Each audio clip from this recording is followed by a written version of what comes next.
সবচেয়ে বড় চ্যালেঞ্জ আমাদের মানে বোলারদের ক্ষেত্রে। আপনি যদি দেখেন ওয়েস্ট ইন্ডিজে আমরা একদম তক্তা উইকেট পেয়েছি, আমরা টপ রান করেছি, কিন্তু আমরা অনায়াসে হেরে গিয়েছি।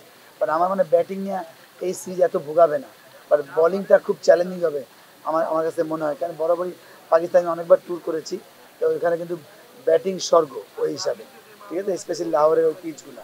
তো বলিংটা বেশি চ্যালেঞ্জ হবে, ওটা নিয়ে আমরা তো ওয়ারিড না। আপনাকে অলওয়েজ স্বপ্ন দেখতেই হবে ভালো খেলার জন্য, কারণ আমরা এখনও 1 নম্বর দল হইনি বা 2 নম্বর দল হয়নি, আমরা অলওয়েজ এভাবে স্ট্রাগলিং করে খেলেছি। আমার বিশ্বাস যে এটা সবচেয়ে ইম্পর্টেন্ট হচ্ছে প্লেয়াররা কীভাবে চিন্তা করছে।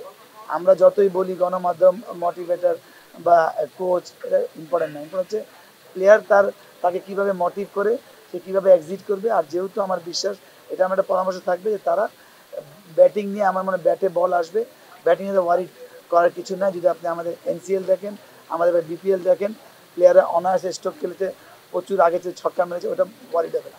ওয়ারিড হবে কোন স্লটে বলিংটা খুব চ্যালেঞ্জিং হবে এই চ্যাম্পিয়ন্স ট্রফি।